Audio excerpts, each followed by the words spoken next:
Proxy का section जो है एग्जामिनेशन में हर बार हर अटेम्प्ट आता है, तो इस बार भी बहुत इंपॉर्टेंट है। प्रॉक्सी का सेक्शन जो है वो गवर्न करता है by under section 105, 112 and 113। 112 and 113 जो है ये अलग अलग लोगों के लिए है। 112 है फॉर द गवर्नमेंट, 113 है फॉर द कॉर्पोरेट्स एंड 105 है फॉर अस नॉर्मल पीपल। वो हम लोग आगे जाके देखेंगे, टेंशन नहीं लेना है। फॉर एग्जाम्पल एक बंदा है अरुण, ठीक है, अरुण जो कि एक शेयर होल्डर है। किसका शेयर होल्डर है? मेंबर है किसका? अर्जुना लिमिटेड का, ठीक है। उनका एजीएम जो है वो उन लोगों ने डिसाइड किया होगा 14th ऑफ फरवरी को। 14th ऑफ फरवरी को उन लोगों ने डिसाइड किया कि उनका एजीएम होने वाला है। ओके, 14th फरवरी को। सर 14th फेब को अपना एजीएम, आप ईजीएम भी पकड़ सकते हो, कोई दिक्कत वाली बात नहीं है। यहाँ पे ना आप ईजीएम भी पकड़ सकते हो, कोई दिक्कत वाली बात नहीं है। एज एन एग्जाम्पल मैंने लिया कि 14th फरवरी को, सोचो ऐसा कि एक ईजीएम या फिर एजीएम कुछ भी जो है हेल्ड हो रहा है हमारे 14th ऑफ फेब को। 14th ऑफ फेब को इसका मतलब दो चीज़ है, एक है एजीएम और दूसरा है, एक तो है कंपनी का मीटिंग और दूसरा है भैया लवर्स डे, जो आप लोग कहते हो वैलेंटाइंस डे, ठीक है। तो ये दिन गिर गया अर्जुन जो है, अर्जुना जो है, अर्जुना लिमिटेड, उनका एजीएम या फिर ईजीएम कोई भी मीटिंग उन लोगों ने रखा है 14th ऑफ फेब को। अरुण ने क्या किया? डिसाइड किया, उनको डिसाइड करना है कि उनको अपने बीवी के साथ, उनके अपनी धर्मपत्नी के साथ बाहर डिनर के लिए जाना है या फिर बाहर ब्रेकफास्ट लंच के लिए जाना है, घुमाना है, या फिर उनको एजीएम अटेंड करना है। तो अरुण ने एकदम समझदारी वाली चीज़ की। Arun chose to spend time with his beloved, ठीक है, and send someone else for the AGM. तो एजीएम के लिए उनने किसी और आदमी को भेज दिया, किसी और आदमी को भेज दिया उनने, समझ में आ रहा है, किसी और आदमी को भेज दिया एजीएम के लिए, ठीक है, क्योंकि उनने डिसाइड किया उनको स्पेंड करना है time with his beloved. So the other person so elected to visit the company meeting is known as proxy. So the other person who chose Arjun और Arun chose someone else to go to the meeting. That someone else who is going on behalf of Arun is known as proxy. Got it? Understood? Who can be a proxy, sir? Anyone can be a proxy. Anybody related, unrelated to the company, anybody can be a proxy. For example, sir, can my driver be a proxy? Yes. Can my cook be a proxy? Yes. Anybody can be a proxy. When can we appoint a proxy? You have to appoint a proxy at least 48 hours before the meeting. Before the meeting starts, at least 48 hours before the meeting, you have to appoint a proxy. Got it? Yes, sir. That is very much clear. Next, Arun appointed Raj. Who? Raj as a proxy. So, Arun appointed this guy. This guy's name is Raj. Raj as a proxy. Okay? By filling form MGT11. This is a proxy form. Submitted where? Submitted where? In company's registered office. Got it? Submitted in company's registered office. Now Raj attended the meeting. ठीक है? Raj attended the meeting. Raj went to attend the meeting. Okay, the meeting which was held by Arjuna Limited. Raj went to attend that meeting. And this guy Arun, on the other hand, he went with his wife. ठीक है, that day. Got it? But as you know, girls may change their plan whenever they want. Suddenly, Arun's wife decided that she don't want to go today. Let's change the plan. Okay, today my health is not good. It's 14th of February. It's okay. Let's cancel the reservation. Let's postpone the reservation. Let's postpone the lunch. Let's go some other day. So suddenly the wife changed its plan. Okay, so can Arun now attend the meeting in the presence of his proxy? His proxy went to attend the meeting. Okay, proxy already appointed, proxy went to attend the meeting. Now can Arun, in the middle of the day, Arun's wife told Arun that let's not do this today, let's do some day else. So Arun is free completely today. So can Arun go and attend the meeting? The answer is yes. The shareholder, the original shareholder may anytime come in the meeting. No problem. One more question is, can Arun vote? Yes, Arun can vote, but one condition. Only if only if voting is not submitted by proxy. Yes, Arun can vote in the meeting provided that his proxy did not submit the voting form. That means proxy did not submit his vote. Then Arun can come and vote. If proxy once submitted the vote, now somebody might ask, sir, what kind of vote are you asking? What kind of vote you are talking about right now? So voting can be done. See, when we are conducting a general meeting, voting and everything is done, right? So in that meeting, can proxy vote? Yes, proxy can vote, but proxy can vote only on a poll and not on show of hand. Show of hand means हाथ ऊपर करके vote करना. This is not eligible. Proxy is not eligible. So if the chairman of the meeting is deciding that voting is to be done by show of hand, then proxy cannot vote. But if the chairman decides that poll is to be conducted, poll means voting on paper. Okay, voting on paper. So in that case, proxy can vote. Now if Arun is late in the meeting and proxy already submitted its form, okay, proxy already submitted his form, then proxy vote will be valid.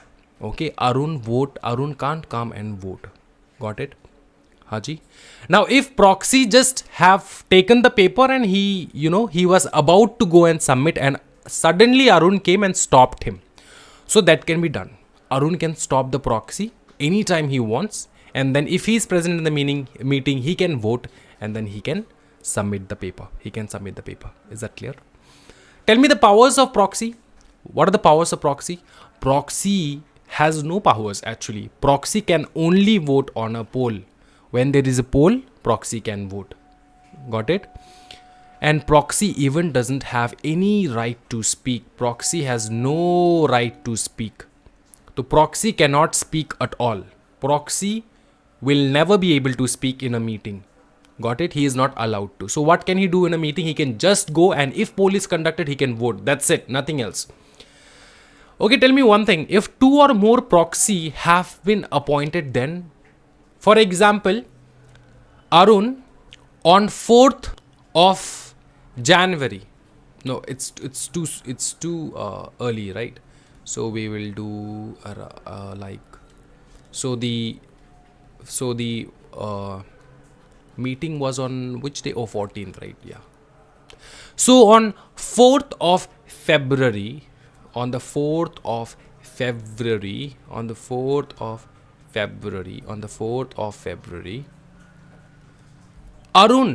appointed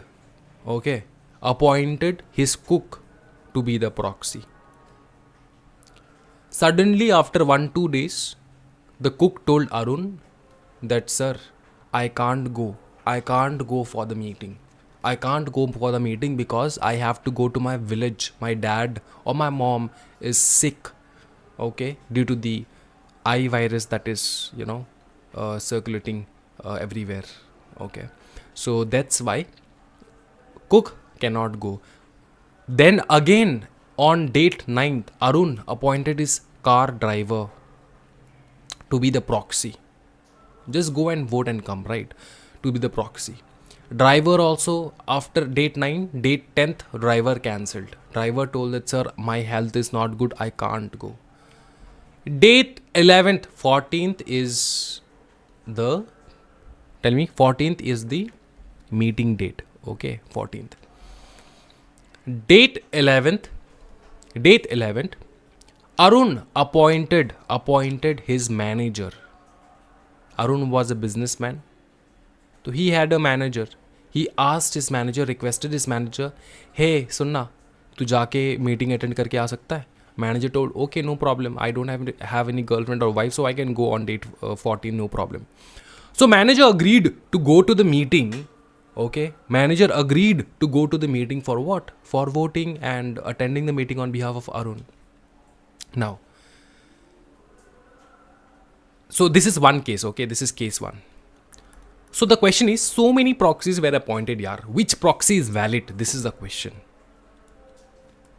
On different dates, different proxies are appointed. Which proxy to be called as it is valid? So latest appointed proxy on time That is on time means 48 hours के पहले if you have appointed the latest proxy, that is valid, shall be the valid proxy. So which is the latest appointed proxy? The latest appointed proxy is the manager, so this is to be the valid proxy. Okay, we also have to make sure that this manager is appointed before 48 hours of the meeting. So before 48 hours of the meeting he is already appointed, right? So date 12, date 13, 24 hours, 48 hours, date 14 is the meeting. So 48 hours before only got appointed, on 11th he got appointed. So it is fine. He can be, he is a valid proxy. Got it? For example, somebody came, manager also, this is case 2. Manager at the end on date 13th. On date 13th, 14th is the meeting. Manager at the end tell, bro, I suddenly got fixed or got, together with my ex, with my previous girlfriend. So I have to go on Valentine's Day. I cannot stay here. For an example. Just an example. These examples are young examples so that young people like you can relate to it. So on day 13, manager told that I cannot go. I cannot go for the meeting. I'm very sorry. On date 14th, Arun, he had no other option. He called his best friend, whose name was Raj. Hey Raj, okay, can you go and attend the meeting? I said, yaar, bhai ke liye kuch bhi yaar. Raj said, bhai ke liye kuch bhi, I'll go on date 14th, no problem. I'll go on date 14th, no problem. So on date 14th, okay, Raj decided to go. And Arun submitted MGT 11, which was for appointment of proxy on date 13. Now the question is Raj appointment valid? The answer is no. Then which is to be the valid proxy? This manager only will be the valid proxy. Now manager goes to the meeting, doesn't go to the meeting, that is a different question. That is a different case.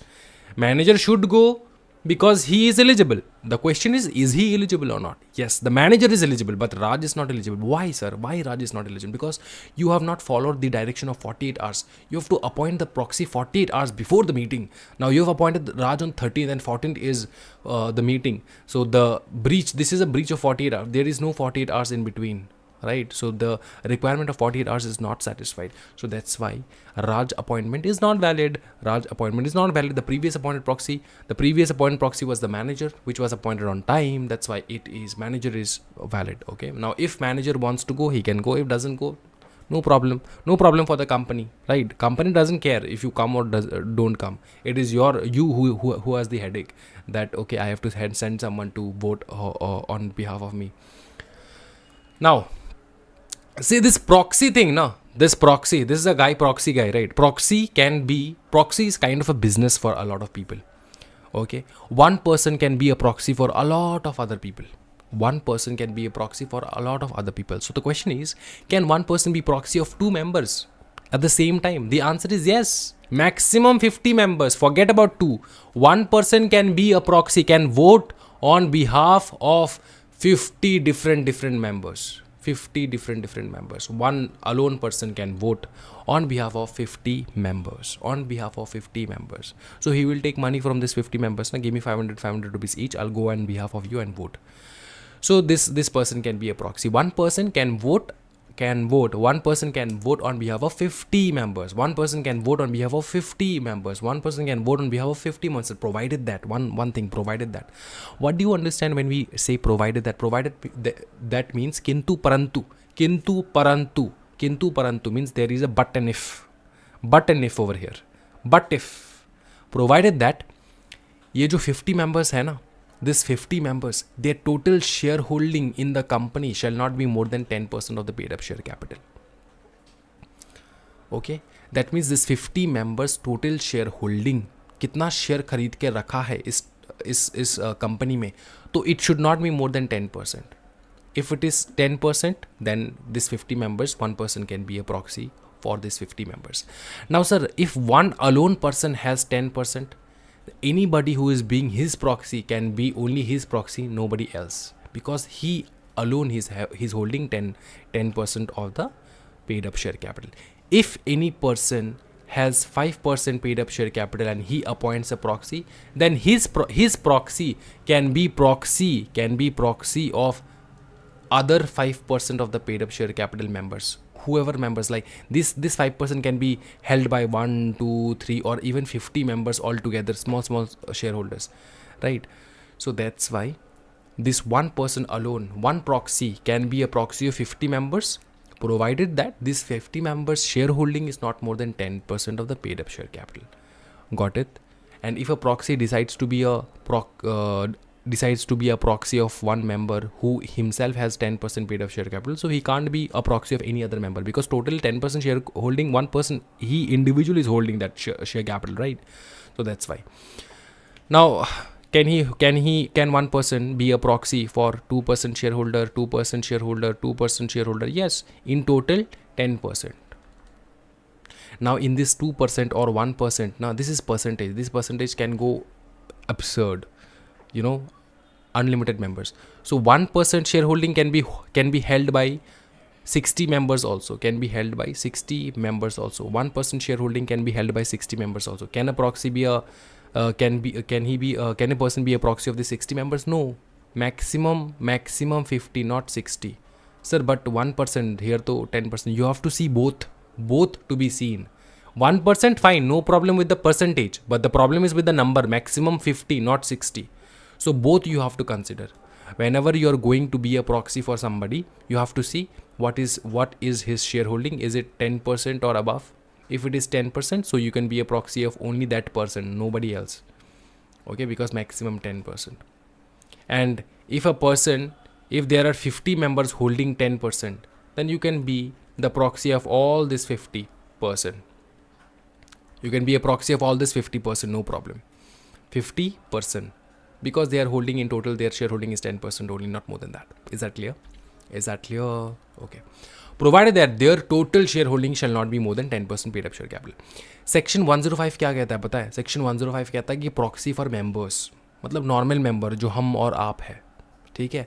Section 112 कहता है government का proxy and Section 113 कहता है corporation का proxy. मतलब ये है कि Section 112 is in a case where government is a member, then government have to send his proxy, right? Government means what? Government is a member. If government of India is a member of your company, that means the president, the shares are held by the name of the president of the company. The president will go for the meeting or what? Your Chuddu Puddu sa company, president will go for the meeting? No, president won't go. He will send somebody else. So he sending somebody else is known as the representation. So government will send his representative, which we call as the proxy. But one great power this representative have, okay, this great power this representative has the power of the member, exactly like the members. Like means, what do you understand by exactly like the members, sir? This means government and corporation means any one company having share capital or holding shares of another company. So even he is a member, even this corporation is a member of another company. So corporation is not a physical person, right? He can't go, so that's why he have to send his representation, right? So these representatives of government and corporations has power equal to the members. Like means they can vote on poll also, they can vote on raise of hand or show of hand also, they can speak also in the meeting, they can do everything as per the powers of the member. But tell me one thing, a proxy which is appointed by normal person, one individual person who is a member of the company, does this proxy has the power of the members? No. We have learnt above that proxy will never have the power of the member. Only representatives of government and corporations will have the power of the member. That means what? That means proxy of one person, individual person, he can vote yes, but only on poll, okay, and not on show of hand. ठीक है, not on show of hand, only on poll. And he can also speak. No, one person proxy can never speak. But the representative of government, then representative of a company, or we can call as a corporation, This representative can vote on poll also, they can vote on show of hand also, they can speak also, they have all the powers of a member. Is that clear? You can make this chart and keep, okay, this will help you in future. Is it clear? It is very much clear. So what more? Okay, this is clear. So this is done. One important form number is MGT 11, which is the proxy form. Okay. Next is quorum. Quorum, what do you understand by quorum? Quorum means the minimum number of members that is required to be present in a particular meeting so that the meeting is conducted successfully. Means what? What do you mean by that, sir? Quorum means Quorum means in a meeting. This is a meeting. Okay. This is a meeting. This is the board of directors. Quorum means board of directors क्या अकेले meeting करेंगे? नहीं, members के साथ. तो कितना members होना चाहिए सो दैट मीटिंग स्टार्ट कर सके? तो the minimum number of members that is required so that the meeting can start is known as quorum. Understood? The minimum number of members that is required for a meeting to start is known as quorum. Understood? Clear? Okay. Meeting can be of two types. One is valid meeting, the other is normal meeting. Okay. Now you conduct any meeting and you come and tell that okay, I have conducted a meeting. This is not valid. For a valid meeting जब कब वो कौन सा time है जब कोई भी meeting जो है ना वो वैलिड रहता है, मतलब एकदम सही से मीटिंग कंडक्ट होए. तो कब? अगर ये तीन चीज़ सेटिस्फाई हो जाए, if this three things are satisfied. So the three things are, number one is meeting have to be properly convened, means you have to send proper notice to everybody. Then meeting have to be properly constituted, that means proper quorum, minimum members are to be there in the company, then only meeting will be a valid meeting. Then properly conducted means conducted, how can a meeting be conducted? By rules and regulations. So you have to follow the rules and regulations to conduct a proper meeting as per the act. So when these three things are satisfied, then only a valid meeting is we can say that a meeting is valid if these three things are satisfied. So about notice we have learned earlier. Now we are going to learn about quorum. So quorum means what? Quorum means the minimum number of members who must be present, P-R-E-S-E-N-T, present in order to constitute a meeting where the articles does not provide a lesser number. The quorum shall depend on the number of members as on the date of the meeting. What does this mean? What does this mean? Where the articles does not provide for a lesser number, there the quorum shall depend on the number of members as on the date of the meeting. Listen to me very carefully. अगर आपके articles में quorum के लिए कुछ mentioned नहीं है, तो आपके कंपनी में कितना मेंबर्स है वो डिसाइड करेगा कितना quorum होना चाहिए. 14th of Feb को मीटिंग है, कोरम कितना हो? आर्टिकल्स में कुछ मेंशन ही नहीं किया है कंपनी ने कि मिनिमम 50 चाहिए, मिनिमम 10 चाहिए, मिनिमम 20 चाहिए. ठीक, आर्टिकल्स पूरा साइलेंट है. तो कितना तो 14th of Feb को हम लोग देखेंगे मीटिंग में कितने मेंबर्स है, कंपनी में कितने मेंबर्स है, टोटल कंपनी में कितने मेंबर्स है. उसके अकॉर्डिंग हम लोग डिसाइड करेंगे कि कोरम कितना होना चाहिए, मिनिमम मेंबर्स कितना होना चाहिए. फॉर एग्जांपल, अगर मीटिंग के दिन आपकी कंपनी में 1000 से कम मेंबर्स है, लेस देन 1000 मेंबर्स है, अगर आपके कंपनी में लेस देन 1000 से कम मेंबर्स है आपके कंपनी में मीटिंग के दिन, ठीक है, मीटिंग के दिन, तो कम से कम 5 मेंबर कोरम चाहिए. 5 मेंबर कोरम होगा, मतलब 5 मेंबर अगर प्रेजेंट हो जाए तो मीटिंग स्टार्ट हो सकता है. If your company is having more than 1000 members but less than 5K, 1K के बीच से 1K एंड 5K के बीच में मेंबर्स है आपके, more than 1K but less than 5K, then minimum number of members that to be present in the meeting is 15 members. And if your company has more than 5K members as on the date of the meeting, बोलो ना क्या, as on the date of the meeting, as on the date of the meeting. अगर 5 के से ज़्यादा है तो minimum members चाहिए होगी 30, ठीक है. सो द मैक्सिमम, अगर हम लोग इस प्रकार से देखें, that means the maximum number of members is 30 to be required in a meeting. Maximum, sorry, minimum 30, minimum 30 when your company is having members more than 5k. If your company is having more than 5k members, then minimum members required, that is 30. So if your company is having, for example, 1000k members, 1000k shareholders in that day, then the quorum required is 30. Understood? Nothing, no problem. Consequence of no quorum. For example, on a meeting, 5 member भी नहीं आए meeting में. On the meeting, the minimum number of members also didn't show up. Okay, then we have to wait for at least 30 minutes from the meeting time, from the actual meeting time. If the meeting time was 10 a.m., then we have to wait for 30 minutes, that is half an hour. We have to wait for 30 minutes. If after 30 minutes also minimum quorum is not there, minimum members are not there, 5 member भी नहीं है meeting में, then the meeting will stand adjourned. Meeting will be postponed, will stand adjourned. When the meeting will be adjourned to the same day in the next week at the same time and place. For example, meeting was held on the first week of September. Okay, meeting got postponed, no quorum. When to be postponed? Next week, same day. So first week of September, for example, it was Monday. It was held on the company's registered office and time was 10 a.m. So same thing, next week, first week, this was first week, September month, first week, first date. Next week का Monday में ही रखेंगे हम लोग in the same place will not be changed. First it was decided to be held on registered office, it will be held in registered office only. Okay, 10 a.m. it was decided, it will be held on 10 a.m. only. The time, the place will be same. And the next week, in the next week, is it clear?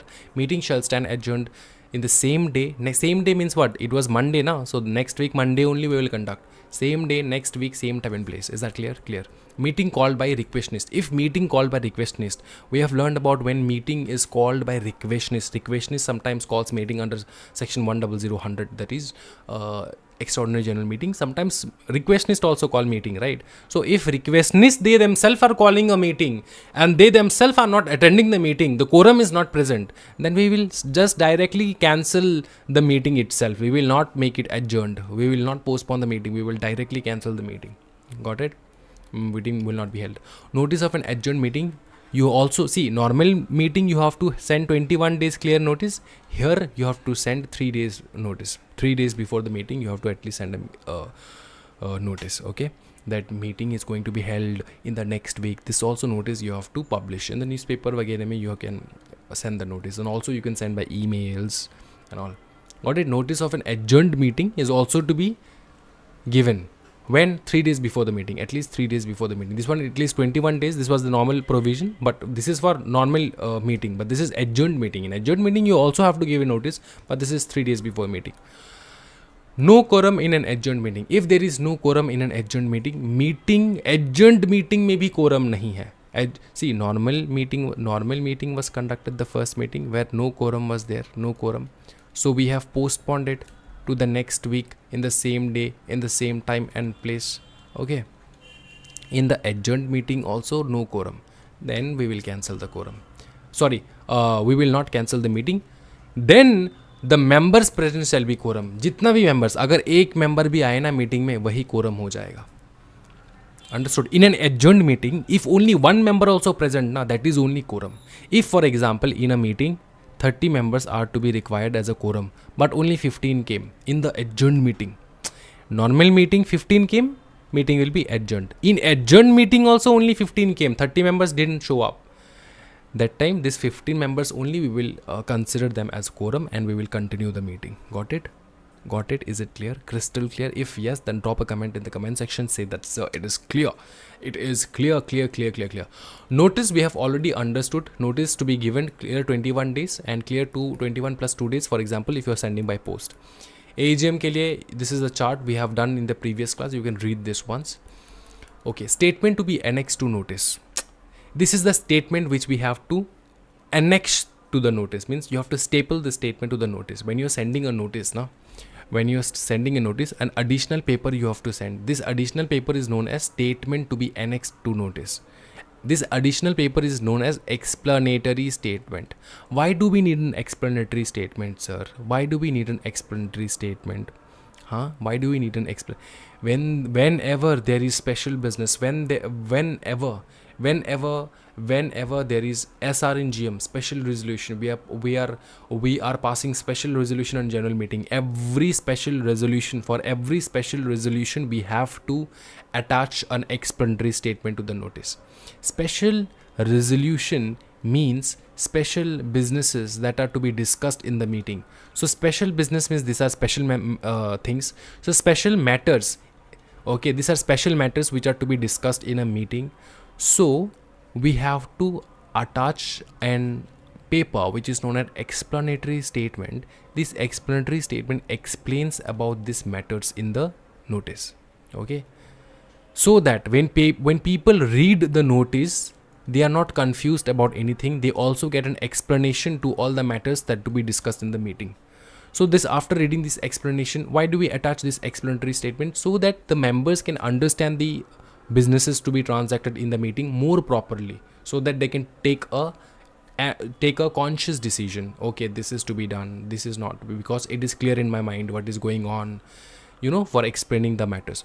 Explanation on material facts are to be given in the explanatory statement. What do you mean by material facts? Material facts means, number one, the nature of concern or interest, financial or otherwise, if any, in respect of each item of the business. That means if any of this person is having any kind of interest, financial interest or any other kind of interest, okay, in any business that is to be transacted in the meeting, then we have to attach an explanatory statement stating what kind of interest these people are having, what kind of interest, what kind of financial interest, otherwise what kind of interest these people are having. You have to explain this in the explanatory statement, okay, what kind of interest. So whose interest we are talking about here? We are talking about the interest of every director and manager of the company, if any, if there is any director, if there is any manager. Second, every other key managerial person of the company, every relatives of point 1 and 2. That means relatives of the director and manager and relatives of the key managerial person. That means what? That means if director of the company, if KMP of the company has any kind of interest, you can talk about relation with any business that is to be transacted in the meeting. Okay, one business, sorry, give an example of one business. For example, in the meeting they are deciding to have a contract with one more company. So this is a business, okay, which is to be transacted. Transacted means voting is to be done. We should do this or not. So members present in the meeting have to vote. Okay, this contract needed to be done or not. Okay, can we do the contract or not? Because members are the owners of the company. Now, so regarding this contract, if any director, in relation to this contract, even director, if any KMP of the company is having any kind of interest, for example, this contract is going to company B, and this director is of company A, or the meeting is of company A, and the contract which is to be passed in the, which they are trying to discuss in the meeting is of company B, then company A, okay, company A's director and KMP are having some relation in company B also. Okay, they are having some shares, or they are the director over there also. Then they have to tell this. They are having some interest, they are having some relation with the other company also. So this relation thing is also to be discussed in the explanatory statement. Okay, that what kind of interest, financial or otherwise, what interest is this manager or director having in this kind of business. Okay, next. Any other information or fact that may enable the members to understand the meeting, scope and implications of the item of business and to take decisions thereon. Simple thing. Any other information. In explanatory statement, one short thing is going to go, that any kind of interest is there or not of the director and KMP. Okay. And also one more thing can go, any other information, any kind of information or fact which will help the members to understand the concept of the business that is to be transacted. Okay, that is also to be cited in the explanatory statement.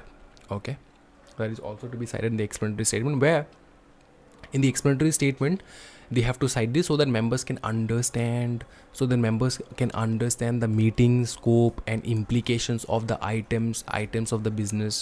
Okay, items of the business means that thing only, the agenda, the business, whatever decisions we're going to take. So you have to cite any information, facts, information, whatever is there, so that it helps the member to understand the concept more better. Next, in the case of AGM, all businesses to be transacted shall be deemed special only other than अड्डा. This we know. AGM में सब कुछ जो है वो special business रहता है other than अड्डा. अड्डा is always ordinary business. In ordinary business में you have to vote 50 out of 50. In other special businesses में यू हैव टू हैव 75% का vote to transact a business. And here कम से कम 50, मतलब you have to have more than 50%, that is 51% if you have, then the bill will pass. I'm talking about bill, but there is no bill in meeting, there is only businesses that to be transacted, right? In parliament we call them as bill, in company we call them as business to be which are transacted only then. So voting is done on bill in parliament and voting is done on business or in the general meeting. Okay, so if it is ordinary business, तो 51% vote है तो pass हो जाएगा. If it is special business then 75% vote चाहिए होगा पास करने में. समझ में आ रहा है? Okay. 3. Documents to be kept at a place where such documents can be inspected shall be mentioned in explanatory statement. Now see, if there is any business, means any kind of agenda which we are going to discuss, okay, on which yes or no voting is going to be held, right? So if such business has any kind of important documents which is crucial for the members to know and understand, so the such document shall also be kept in a place where members can go and inspect those documents. Okay, so this thing, where are those documents, where did you keep those documents? So this thing is also to be mentioned in the explanatory statement. Where are your documents, where did you keep the documents and everything? Okay, so that the members before the meeting they can go and inspect and see, okay, acha, these are the things, these are the documents. Understood? Is it clear? Is it crystal clear? Okay. Next, non-disclosure or insufficient disclosure. If you are giving any kind of non-disclosure, if you're not disclosing it completely, explanatory statement, the entire motive is this, that you have to give a big disclosure. If you're not giving proper disclosure or if you're giving insufficient disclosure, then penalty lag jayega. Penal provision will be applicable on all the directors and everybody. Got it? Vote by poll and vote by show of hand. इसका difference क्या है वो समझ लेंगे हम लोग. ठीक है, तो नॉर्मली पोल तो समझ में आ रहा है आपको कि नॉर्मल एक पोल में ना एक पेपर होता है जहाँ पे आपको वोट करना होता है, और शो ऑफ हैंड का मतलब होता है हाथ ऊपर करके. इसी तरह कुछ और भी डिफरेंसेस है जो हम लोग देख लेंगे आज. पहला डिफरेंस है, voting right is given on the basis of number of shares held by the member. ठीक है, सो वोटिंग राइट कैसे मिलता है आपको? On the basis of number of shares held by a member. तो आपका जितना शेयर्स है उसके हिसाब से आपको वोटिंग राइट जो है वो मिलने वाला है. समझ में आ रहा है? और यहाँ पे तो एक मेंबर का इक्वल्स टू एक वोट. समझे? एक मेंबर का इक्वल्स टू एक वोट. फिर प्रॉक्सी कैन वोट बाय पोल. इसका जो प्रॉक्सी है वो पोल में भी वोट कर सकता है, लेकिन प्रॉक्सी जो है वो vote of show of hand जो है ना, उससे वो वोट नहीं कर सकता. फिर पोलिंग पेपर वहाँ पे दिया जाता है जो कि MGT 14 रहता है. फिर नो सच थिंग, यहाँ पे कोई पोलिंग पेपर नहीं रहता क्योंकि हाथ ऊपर करके आपको वोट करना पड़ता है.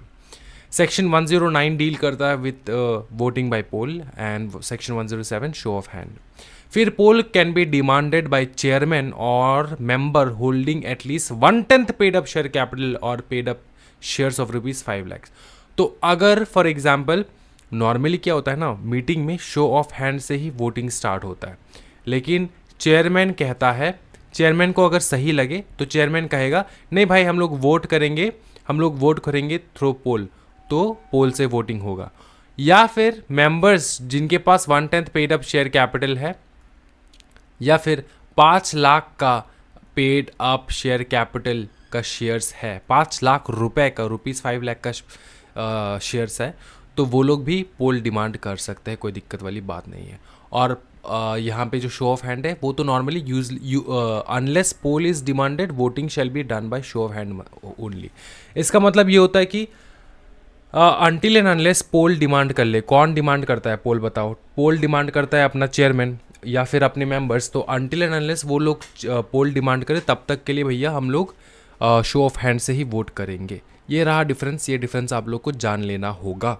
ये एग्जामिनेशन में नहीं आता है नॉर्मली, लेकिन अगर एग्जामिनर को अच्छे तरीके से पेपर सेट करना हो तो वो सेट कर सकता है ये सारे क्वेश्चंस पूछ के, ठीक है?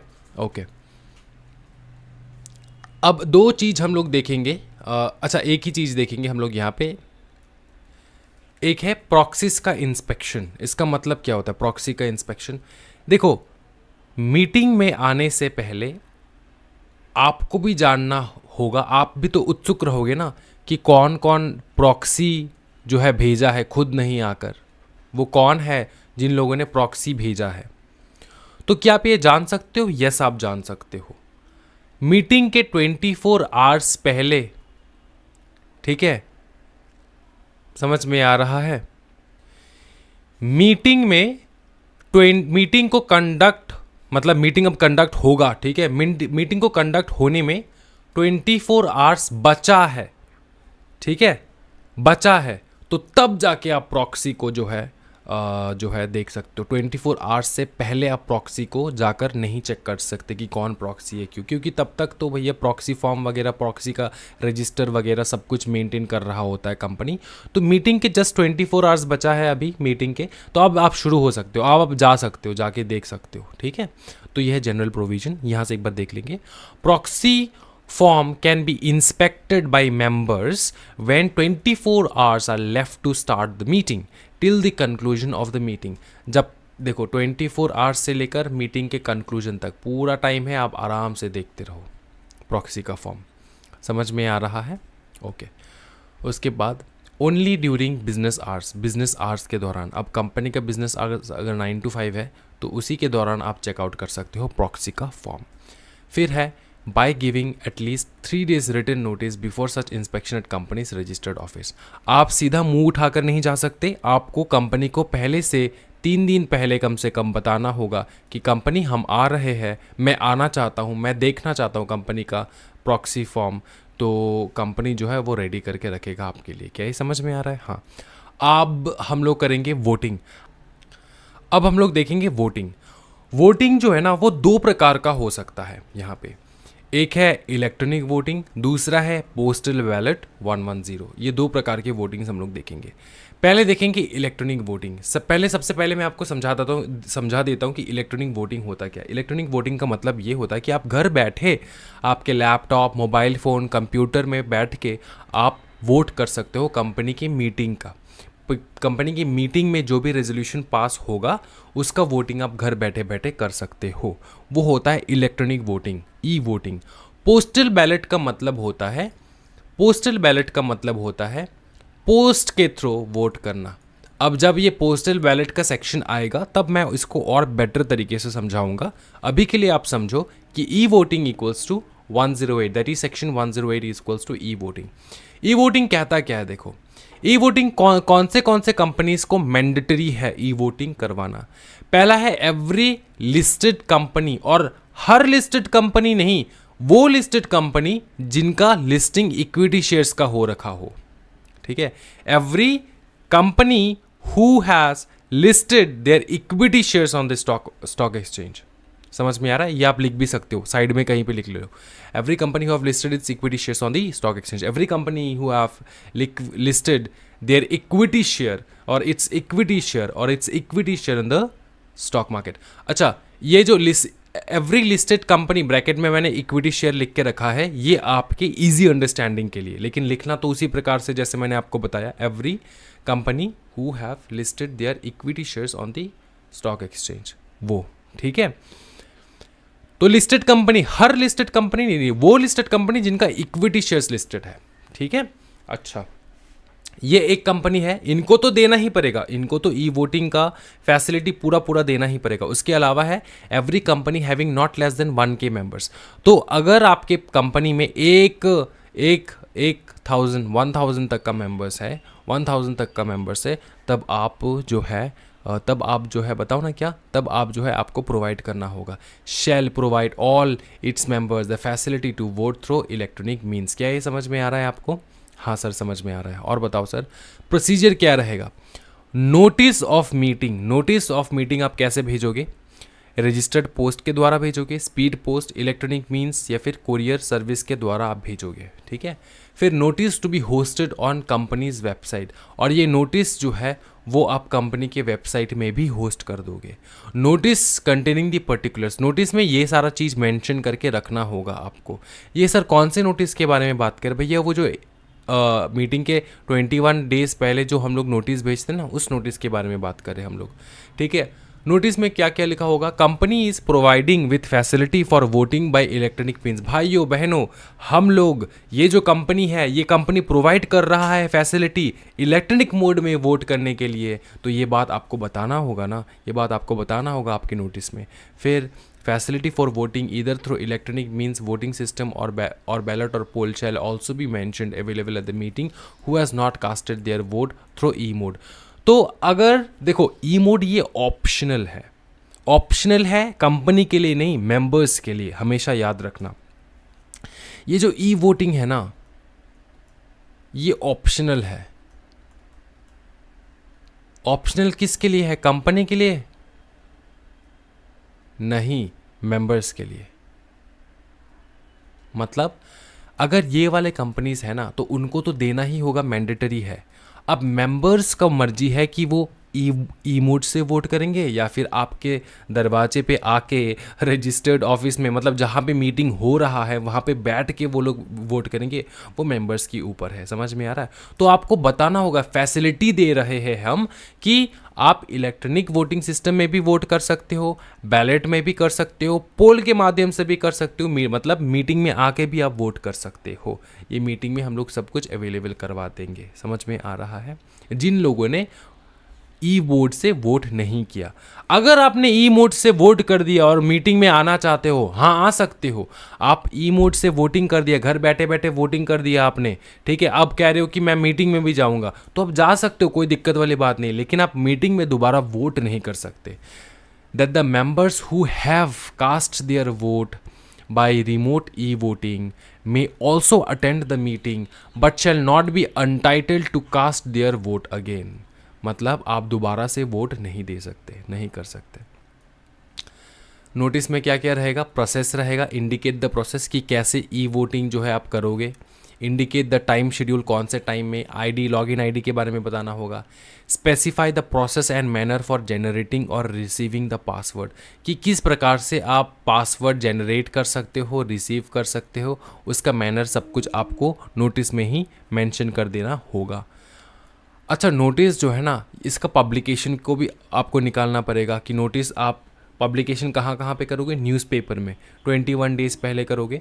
और ये जो न्यूज़पेपर रहेगा, दो प्रकार के न्यूज़पेपर रहेंगे, एक होगा वर्नाकुलर न्यूज़पेपर, दूसरा रहेगा इंग्लिश न्यूज़पेपर। वर्नाकुलर न्यूज़पेपर मतलब वर्नाकुलर लैंग्वेज में, वर्नाकुलर मतलब regional language, for example Maharashtra का मराठी लैंग्वेज, और इंग्लिश न्यूज़पेपर में इंग्लिश लैंग्वेज में आपको छापना पड़ेगा।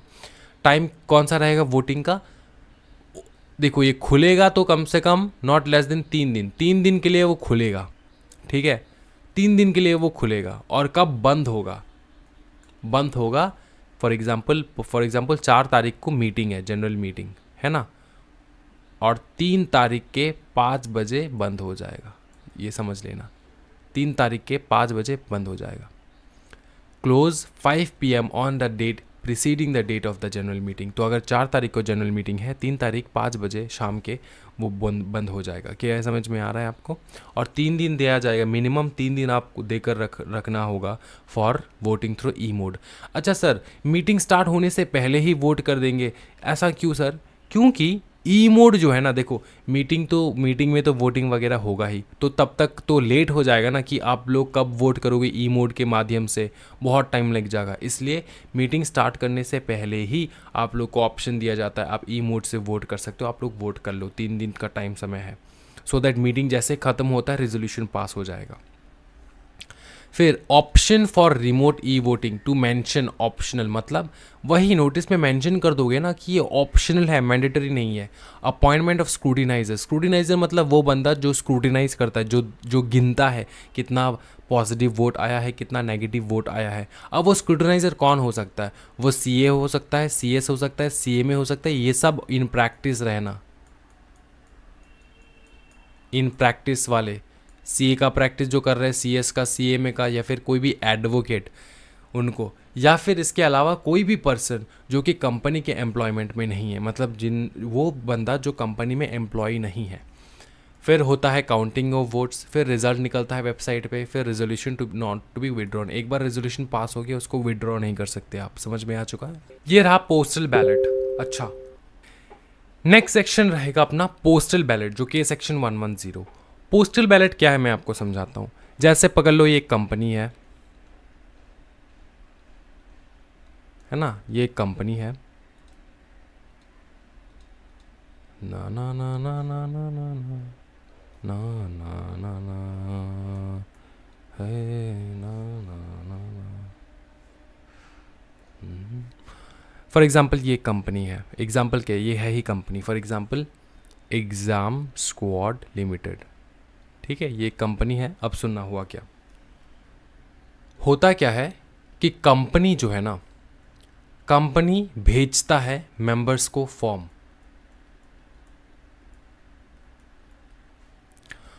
ठीक है, घर बैठे बैठे, और कंपनी उस फॉर्म को पढ़ता है, पढ़ के वहां पे फिलअप कर देता है फॉर्म को। ये रहता है वोटिंग फॉर्म। फिर बंदा मेंबर जो है वो इसी फॉर्म को दोबारा कंपनी के पास पोस्ट कर देता है, इसलिए इसको कहा जाता है पोस्टल बैलेट। समझ में आ रहा है ये क्यों यूज़ होता है? सर, बहुत सारे रीजंस हैं। एक जो है प्राइमरी रीज़न ये हो सकता है कि पोस्ट के माध्यम से वोट करना हर एक बंदे के लिए पॉसिबल रहता है। दूर गांव में जहाँ पे इंटरनेट कनेक्शन नहीं है उसके लिए भी पॉसिबल रहता है। तो इसलिए 100% वोटिंग चाहिए होता है ना कंपनी को, इसलिए जो है पोस्टल बैलेट के माध्यम से वोट करवाते हैं। समझ में आ रहा है ये टेक्निक? समझ में आ रहा है कि फॉर्म कौन भेजता है? अपना कंपनी भेजता है फॉर्म, और उसी फॉर्म को आपको फिलअप करके दोबारा पोस्ट करना पड़ता है। ऐसा नहीं होना चाहिए कि कंपनी ने एक फॉर्म भेजा और आपने दूसरे फॉर्म में वोट करके भेजा, ऐसा नहीं। आपने खुद का फॉर्म प्रिंट करवा लिया, ऐसा नहीं। कंपनी जो फॉर्म भेजेगा उसी फॉर्म को आपको वोट करके भेजना पड़ता है। क्या ये समझ में आ रहा है? ये है पोस्टल बैलेट। अब ऐसे 11 बिजनेस मैटर्स है, ठीक है, 11 बिजनेस मैटर्स है जहाँ पे सेंट्रल गवर्नमेंट ने बोल रखा है कि भैया चाहे कुछ भी हो जाए इन सारे मैटर्स में तो पोस्टल बैलेट में ही वोट होगा, पोस्टल बैलेट में ही वोट होगा इन सारे मैटर्स में। ऐसे 11 मैटर्स हैं, ठीक है। तो वो 11 मैटर्स क्या है मैं आपको समझा देता हूँ। Company has to provide voting through postal ballot in 11 matters में। अगर कंपनी का ऑब्जेक्ट क्लॉज चेंज करना चाहता है, कंपनी का ऑब्जेक्ट था स्टील मैन्युफैक्चर करना, लेकिन कंपनी मैन्युफैक्चर करना चाहता है अब प्लास्टिक, ठीक है, प्लास्टिक मैन्युफैक्चर करना चाहता है, तो उसका ऑब्जेक्ट जो है ऑब्जेक्टिव चेंज करना चाहता है, तो वहाँ पे आपको पोस्टल बैलेट के माध्यम से वोट परमिशन लेना होगा सारे मेंबर्स का, क्योंकि कंपनी तो आपका नहीं है, कंपनी मेंबर्स का है। आप अपना रजिस्टर्ड ऑफिस चेंज करवाना चाहते हो तब भी कंपनी के मेंबर्स से पोस्टल बैलेट के माध्यम से आपको लेना होगा परमिशन। फिर है company's money used for some other purposes. देखो कंपनी का पैसा जो आपने लगाया कंपनी के ऊपर, फॉर एग्जांपल आज अगर आपने टेस्ला के ऊपर पैसा लगवाया या फिर टाटा पावर के ऊपर आपने पैसा लगवाया, फॉर एग्जांपल टाटा पावर के ऊपर आपने पैसा लगवाया, आपको पता है कि भैया ये पावर जो है इसके साथ डील करता है, पावर के साथ डील करता है। अच्छा, ये जो टाटा पावर है ये अगर कल परसों अपना बिजनेस जो है वो चाहता है कि जो पैसा आपने टाटा पावर का शेयर, अच्छा आपने टाटा पावर का शेयर क्यों खरीदा? क्योंकि आपको लगता है कि पावर जो है, एनर्जी जो है वो कमिंग फ्यूचर ईयर्स में बहुत ही ज़्यादा बूम करने वाला है, पेट्रोल वगैरह जो है वो तो सही है, लेकिन पावर जो है उसमें भी बहुत अच्छा खासा जो है स्कोप है, तो इसलिए आपने पावर में लगवाया, ठीक है। लेकिन अगर टाटा पावर कल आप ही का पैसा जो आपने शेयर्स में लगवाया था वह पैसा लेकर अगर पावर में इन्वेस्ट ना करके वो कॉफ़ी में इन्वेस्ट करने लग जाए, और आपका दिमाग कहता है कि कॉफ़ी का investment is not a good investment, तो अगर ऐसा है तो क्या होगा बताओ। तो टाटा पावर तो आपका पैसा जो है मिसयूज़ कर रहा है, आपने किसी और काम के लिए दिया है, लेकिन टाटा पावर यूज़ कर रहा है किसी दूसरे काम के लिए। आप कर सकते हो, हाँ कर सकता है टाटा पावर, लेकिन उससे पहले आपसे परमिशन लेना होगा। तो परमिशन के लिए क्या करेंगे, पोस्टल बैलेट। कंपनी मनी जो है वो यूज़ कर रहा है सम अदर पर्पसेस, किसी दूसरे पर्पस के लिए यूज़ कर रहा है। पब्लिक से आप प्राइवेट बनना चाहते हो तो भी पोस्टल बैलेट चाहिए होता है। आप इशू करना चाहते हो share with differential voting right section 43, तब भी आपको चाहिए होता है, क्या बताओ, हाँ जी, postal ballot. Variation of share holders right section 48, ये सारे जब सेक्शंस आएंगे ना तब मैं एक्सप्लेन करूंगा variation of share holders right का मतलब क्या होता है। यहाँ पे सिर्फ आपको एक एग्जांपल के तौर पे समझाता हूँ। Variation of share holders right का मतलब होता है जैसे कि शेयर होल्डर, जैसे कि कौन, for example preference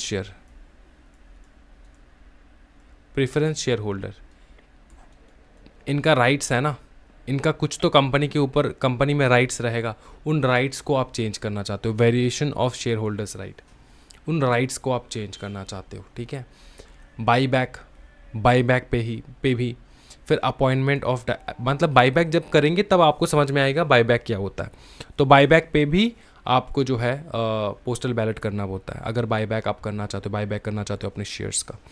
appointment of director elected by small share holders, small share holders director जिसको हम लोग कहते हैं, तो तब भी आपको पोस्टल बैलेट चाहिए होगा। फिर सेल ऑफ अंडरटेकिंग सेक्शन 180 जब करेंगे तब आपको समझ में आएगा सेल ऑफ अंडरटेकिंग क्या है, जो कंपनी का एसेट्स है उसको आप सेल कर रहे हो।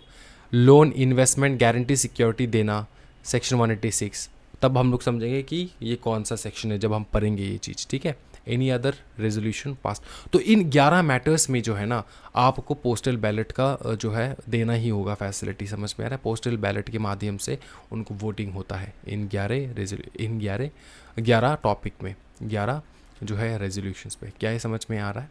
ओके। उसके अलावा कुछ ऐसे कंपनीज है जो कि एग्जेम्प्टेड है फ्रॉम दिस पोस्टल बैलेट, ठीक है। पहला है 1% कंपनी को पोस्टल बैलेट का कोई ज़रूरत नहीं है, चाहे वो 11 का 11 जो है चीज़ चेंज करना चाहता हो, 11 का 11 जो हम लोगों ने यहाँ पे सीखा है वो अगर चेंज करना चाहता है, यहाँ पे ये सब चेंज करना चाहता है, तब भी जो है इसको ज़रूरत नहीं है। 1% कंपनी को पोस्टल बैलेट प्रोवाइड करना ज़रूरी नहीं है।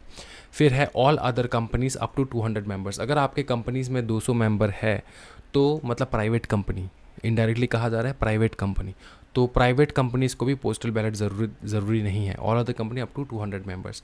उसके अलावा कंपनी अंडर सेक्शन 108, तो कंपनी जो सेक्शन 108 में, 108 मतलब क्या, इलेक्ट्रॉनिक मोड बताओ ना क्या इलेक्ट्रॉनिक मोड, सेक्शन 108, तो कंपनी जो बाउंड है कि अपने सारे शेयर होल्डर्स को इलेक्ट्रॉनिक मोड प्रोवाइड करना ही होगा, तो उन सारे कंपनीज़ को भी पोस्टल बैलेट जो है वो ज़रूरी नहीं है। सेक्शन 108 में हम लोगों ने देखा ना 1000 मेंबर्स एंड कितना देखा, 1000 मेंबर्स और क्या देखा है, 1000 मेंबर्स और लिस्टेड इक्विटी शेयर वाले कंपनी, समझ में आ रहा है, उनको पोस्टल बैलेट का ज़रूरी नहीं है। फिर कंपनीज विच में यूज़ पोस्टल बैलेट, विच में का मतलब होता है आप अगर चाहो तो पोस्टल बैलेट यूज़ कर सकते हो, आपका मर्जी। तो अदर देन ऑर्डिनरी बिजनेस, अगर आपका कंपनी है, आप ऑर्डिनरी बिजनेस के अलावा जो है कोई भी चीज़ पास करना चाहते हो तब आप पोस्टल बैलेट यूज़ कर सकते हो। ऑर्डिनरी बिजनेस के अलावा, ऑर्डिनरी बिजनेस क्या था, अड्डा, ADD है, याद आ रहा है। उसके अलावा जो कुछ भी आप रेजोल्यूशन पास करना चाहते हो वहाँ पे पोस्टल बैलेट आप यूज़ कर सकते हो। फिर any businesses in respect of which director और auditor have a right to be heard at any meeting, मतलब कोई भी ऐसा बिजनेस जहाँ पे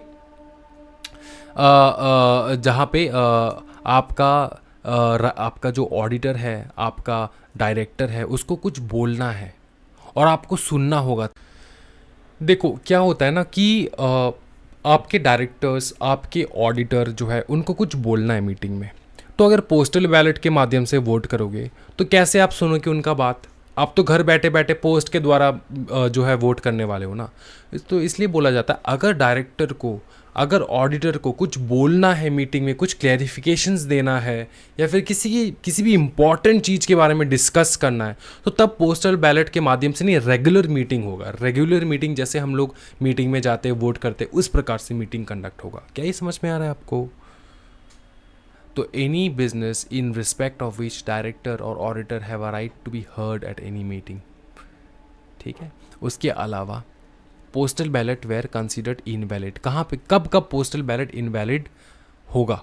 तो पहला है different form used other than the form issued by company, जो फॉर्म हमने भेजा है वो फॉर्म आपने यूज़ ही नहीं किया, दूसरा फॉर्म, मतलब आपके मनमर्जी का फॉर्म यूज़ कर रहे हो आप।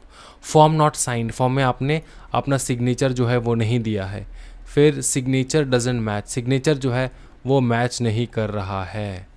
फिर नीदर एसेंट और डिसेंट इज मेंशन, या ना आपने यस भी नहीं बोला, नो भी नहीं बोला। फिर form received after due date, आपको बोला था 4 तारीख के अंदर अंदर भेज देने के लिए, आपने भेजा 10 तारीख को। फिर members has calls in arrear, आपने पैसा पेमेंट नहीं किया कम आपके शेयर्स का। फिर फॉर्म नॉट जेन्युइन, फॉर्म जो हमने भेजा था आपको वो फॉर्म है ही नहीं, ये जेन्युइन फॉर्म है ही नहीं। समझ में आ रहा है? ये हो जाएगा आपका पोस्टल बैलेट। क्या ये समझ में आ रहा है? Postal ballot and e voting समझ में आ। वैसे अगर मैं आपको बताऊं कि यार ये सेक्शन 104 है क्या चीज़, चेयरमैन है क्या, तो हर मीटिंग में एक चेयरमैन होता है, ये तो सबको पता होगा, हर स्टूडेंट को पता है कि हर एक जनरल मीटिंग में एक चेयरमैन जो है वो बैठेगा, ठीक है। अब वो चेयरमैन कौन रहता है, ये है बहुत बड़ा question mark. Examination point of view के लिए ये जो टॉपिक है बहुत इंपॉर्टेंट है। तो रहेगा कि कौन हो सकता है चेयरमैन, तो हु शैल बी, ये जो है ना ये पूरा प्रोविजन के हिसाब से इंस्टीट्यूट के मटेरियल में दे रखा है, लेकिन मैंने क्वेश्चन आंसर फॉर्मेट में बना रखा है सो दैट आप लोग समझ जाए इस चीज़ को। Who shall be the chairman, ये है क्वेश्चन नंबर 1। तो प्रोविजन कुछ ऐसा है कि चेयरमैन ऑफ द बोर्ड, जो normally BOD board of director रहता है किसी भी कंपनी का, उस बोर्ड ऑफ डायरेक्टर में एक बंदा जो है रहता है जिसको हम लोग कहते हैं चेयरमैन। तो बोर्ड ऑफ डायरेक्टर्स का जो चेयरमैन रहेगा वही जनरल मीटिंग का चेयरमैन रहेगा, ऐसा हम लोग मान के चलेंगे स्टार्टिंग में, ठीक है। तो नॉर्मली रहता है बाय डिफ़ॉल्ट, ये रहता है chairman of board shall be the chairman of the general meeting, ये बाय डिफ़ॉल्ट है। बट बाई चांस पकड़ लो मीटिंग स्टार्ट हो गया, मीटिंग का टाइमिंग था 10 AM को, 15 मिनट हो चुका है, चेयरमैन नहीं आया अभी तक, या फिर शायद चेयरमैन आया। 2 कंडीशन हो सकता है, एक है चेयरमैन नहीं आया या फिर चेयरमैन आया। अगर चेयरमैन आया लेकिन वो अनविलिंग है, वो बनना नहीं चाहता चेयरमैन ऑफ जनरल मीटिंग, वो बोर्ड मीटिंग का चेयरमैन है लेकिन जनरल मीटिंग का चेयरमैन वो नहीं बनना चाहता, तो एट दैट मोमेंट हम लोग क्या करेंगे, वो भी लिखा है प्रोविजन, देखो। But if he is not present, अगर वो नहीं प्रेजेंट है within 15 minutes of the start of the meeting, और is present but unwilling to be the chairman of general meeting, present तो है लेकिन अनविलिंग है to be the chairman of general meeting, तो क्या कर सकते हैं हम लोग, तो हम लोग करेंगे ये कि director one among themselves to be the chairman of general meeting. तो पहला कंडीशन ये था कि जो नॉर्मली BOD का चेयरमैन है वही होगा, लेकिन BOD या तो 15 मिनट में आया ही नहीं मीटिंग में, या तो आया है लेकिन अनविलिंग है, बनना नहीं चाहता। तो हम लोग डायरेक्टर्स, इतने सारे डायरेक्टर्स है कंपनी में, डायरेक्टर्स में से किसी भी एक बंदे को बोलेंगे भैया तू चेयरमैन हो जा। तो डायरेक्टर वन अमॉन्ग देमसेल्फ क्या करेगा, वो बनेगा chairman. Director one among themselves decide करेगा to be a chairman of GM, ठीक है, जनरल मीटिंग का। बट अगर डायरेक्टर के भी 2 केस है, सेम केस, या तो वो आया ही नहीं है, 15 मिनट हो चुका है, या तो आया है लेकिन अनविलिंग है, या तो विद इन 15 मिनट्स में वो आया नहीं है, नॉट प्रेजेंट है, या तो आया है लेकिन अनविलिंग है, वो बनना नहीं चाहता डायरेक्टर। तो क्या कर सकते हैं हम लोग, chairman will be appointed as per articles. But अगर आर्टिकल साइलेंट है, सुनो, chairman will be appointed by articles, ठीक है। इसका मतलब क्या होता है, इसका मतलब ये होता है, पहले हम लोग देखेंगे BOD का चेयरमैन नहीं बना, डायरेक्टर्स को बोले नहीं बने, फिर हम लोग कंपनी के आर्टिकल्स में देखेंगे कि आर्टिकल्स में क्या लिखा है, क्या उन लोगों ने समाधान निकाला है इस चीज़ का कि कौन बनना चाहिए चेयरमैन, ठीक है। आर्टिकल्स में लिखा होना चाहिए सारा चीज़। लेकिन अगर आर्टिकल साइलेंट है, आर्टिकल साइलेंट का मतलब ये होता है आर्टिकल में कोई प्रोविज़न है ही नहीं इस चीज़ का रिलेटेड, ठीक है, आर्टिकल्स में कुछ लिखा ही नहीं कंपनी ने, तो क्या होगा, तो मेंबर फिर करेंगे राज। Member present shall elect one among themselves by show of hand. हमेशा याद रखना, मीटिंग जो कुछ भी हो, मीटिंग में हमेशा हाथ ऊपर करके ही वोट होता है by default, until and unless meeting का चेयरमैन या फिर वो वाले लोग जिनके पास पावर है वो डिमांड करे पोल का, ठीक है। और अच्छा, कौन डिमांड कर सकते हैं पोल का, वो मेंबर्स जिनके पास 1/10 का पेड अप शेयर कैपिटल है या फिर 5 लाख रुपए का शेयर्स है कम से कम, ठीक है, वो डिमांड कर सकता है पोल। उनने अगर पोल डिमांड किया तो पोल से वोटिंग होगा। नॉर्मली पोल से ही वोटिंग होता है, चेयरमैन खुद बोलता है कि पोल से करो, क्या हाथ ऊपर करेंगे सब लोग, काउंट करेंगे मीटिंग में, मतलब बच्चों जैसा चीज़ ना हो ना। लेकिन कंपनीज एक्ट में यही देकर रखा है कि हाँ जी, हाथ ऊपर करके जैसे छोटे बचपन में हम लोग क्लासेस में वोटिंग होता था उस प्रकार से वोटिंग होगा, ठीक है, शो ऑफ हैंड से, ये बाय डिफ़ॉल्ट होगा। और ये तभी नहीं होगा अगर किसी ने पोल डिमांड किया, किसी ने, अब वो किसी ने कौन हो सकता है, कौन वो हो सकता है जो कि जो है पोल डिमांड कर सकता है। एक तो चेयरमैन खुद, दूसरा है जो कि पावरफुल वाले शेयर होल्डर्स है ना, जिसके पास पावर है। अब कौन से शेयर होल्डर्स के पावर से, जो 1/10 paid up share capital hold कर रहे हैं, कंपनी का पूरा 1/10 paid up share capital hold कर रहा है, या फिर कंपनी का 5 लाख रुपए का शेयर्स होल्ड कर रहा है, वो लोग by the show of hand, one among themselves by show of hand as CM if poll is demanded by members holding 1/10 of the paid up share capital। अगर पोल डिमांड हो गया बाई चांस, ठीक है, the paid up share capital और voting power, जिनके पास 1/10 paid up share capital है, या फिर जिन कंपनी में पेड अप शेयर कैपिटल लागू ही नहीं होता, जो गारंटी वाले कंपनी होते हैं, उनमें क्या होता है, उनमें वोटिंग पावर रहता है, तो 1/10 वाले वोटिंग पावर वाले लोग है ना, उनने अगर डिमांड किया, और है ना, और हर जगह पे और है, देखो, और पहला तो और था पेड अप शेयर कैपिटल का, फिर वोटिंग पावर का, और फिर और अगर कम से कम आपके पास 5 लाख रुपए का शेयर्स है तो आप डिमांड कर सकते हो पोल का। राम करके एक बंदा था, देखो अच्छे से, ठीक है, उसके पास ना तो 1/10 पेड अप शेयर कैपिटल था, ठीक है, ना ही 1/10 का वोटिंग पावर था, ना ही 5 लाख का शेयर था। क्या वो पोल डिमांड कर सकता है? नहीं, नहीं, पोल वो डिमांड नहीं कर सकता। तो इनमें से कोई भी एक अगर आपका है तो आप डिमांड कर सकते हो पोल। पोल मतलब एक पेपर होता है जहाँ पे वोटिंग होता है, और अगर पोल डिमांड नहीं हुआ तो हाथ ऊपर करके वोट करना होता है। समझ में आ रहा है? ऐसे हाथ ऊपर करके, okay. Then rupees the chairman elected by poll shall be the chairman for the rest of the meeting। इस बात का ध्यान रखना है, ठीक है। यही है पूरा चेयरमैन का, और चेयरमैन का कुछ नहीं है, बहुत ही इजी चीज़ है। सेक्शन 104 चेयरमैन याद रखना हमेशा, एग्जामिनेशन में आ गया तो क्वेश्चन यहीं से बनेंगे, इसको अच्छे से आपको कर लेना है बहुत ब्यूटीफुली, ठीक है। उसके आगे हम लोग देखेंगे मिनट्स। मिनट्स है सेक्शन 118। मिनट्स क्या होता है सबसे पहले वो समझ लो। मिनट्स क्या होता है सर? मिनट्स एक्चुअली होता क्या है, आज एक बहुत इंटरेस्टिंग सा टॉपिक डिस्कस करेंगे जो है CIN, कॉर्पोरेट आइडेंटिफिकेशन नंबर के बारे में, ठीक है। अच्छा, सबसे पहले मिनट्स सुनो। मीटिंग के दौरान, मीटिंग में देखो ये है बोर्ड ऑफ डायरेक्टर्स, ठीक है, और यहाँ पे सारे बैठे हैं मेंबर्स, ऑब्वियसली मेंबर्स ज़्यादा रहेंगे, है ना, ऐसे मेंबर्स बैठे हैं यहाँ पे,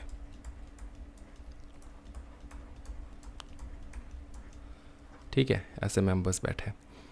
अब बात ऐसा होता है कि मेंबर्स के बीच में, ठीक है, मेंबर्स के बीच में और बोर्ड ऑफ डायरेक्टर्स के बीच में जो कॉन्वर्सेशन होता है मीटिंग में,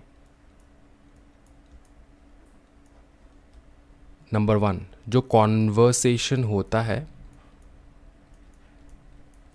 वो जाता है मिनट बुक पे, ठीक है, वो जाता है मिनट बुक पे। मिनट बुक में क्या जाता है? कॉन्वर्सेशन जो होता है। कॉन्वर्सेशन किसके बीच में? डायरेक्टर्स एंड मेंबर्स के बीच में। उसके अलावा मीटिंग में जो भी प्रोसीडिंग्स हो रहे हैं, जो कुछ भी हो रहा है, एवरी मिनट, अगर इस प्रकार से आप लोग समझो कि घड़ी के कांटे का जो हर एक मिनट जो गुजर रहा है, उस हर एक मिनट में जो कुछ हो रहा है वो ऑन रिकॉर्ड होना चाहिए। अब वही ऑन रिकॉर्ड चीज़ जो है मिनट्स में लिखा रहता है, उसी को कहा जाता है मिनट्स बुक। ठीक है, मिनट्स बुक। अच्छा, ये जो मिनट्स है ये दो प्रकार के हो सकते हैं, एक है जनरल मीटिंग के, एक है बोर्ड मीटिंग के। जनरल मीटिंग में ईजीएम एजीएम सब आ जाता है, एंड बीएम में बोर्ड मीटिंग आता है, ये आपको पता है। ठीक है, फिर यहाँ पर देखो टाइम लिमिट ऑफ प्रिपरेशन कि ये जो मिनट है वो प्रिपरेशन कब होगा। मिनट का प्रिपरेशन होगा with in 30 days of conclusion. With in 30 days of conclusion, बताओ क्या, with in 30 days of conclusion उसका प्रिपरेशन हो जाना चाहिए। ठीक है, ये बता के रख दिए, बोले कि भाई मेरे प्रिपरेशन करवा लेना 30 दिन के अंदर अंदर। ठीक है, कहाँ से 30 दिन के अंदर अंदर? कंक्लूजन किस चीज़ का? मीटिंग का। समझ में आ रहा है? जैसे मीटिंग ख़त्म हो गया 30 दिन के अंदर अंदर मिनट्स प्रिपेयर कर लो। अब देखो मिनट अगर चल रहा है मीटिंग, अब कोई बंदा बैठ के तो लिख नहीं सकता ये हो रहा है वो हो रहा है, टाइपराइटर जैसे अपने कोर्ट वगैरह में होता है, वो एक रिकॉर्डिंग प्रोसीजर होता है। तो उस रिकॉर्ड को भी बुक के फॉर्मेट में लिख के बाद में आपको रखना पड़ता है। तो उसके लिए 30 डेज़ का टाइम दे दिया उन लोगों ने, बोले कि 30 डेज़ का टाइम ले लो, आप आराम से आप बनाओ, मिनट बुक मेंटेन करो। ठीक है, तो जनरल मीटिंग का भी सेम है, बोर्ड मीटिंग का भी सेम है, 30 डेज़।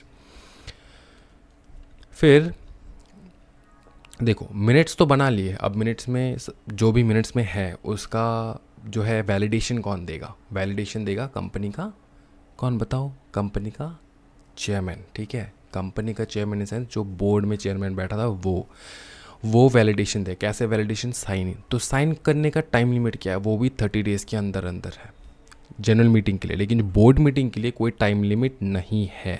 अब बोर्ड मीटिंग में किसी भी टाइम जो है आप कर सकते हो अपना जो साइन वगैरह है वो। ठीक है, किस चीज़ का? मिनट बुक का। लेकिन जनरल मीटिंग में आपको 30 डेज़ के अंदर अंदर कंक्लूजन के साइन करना होता है।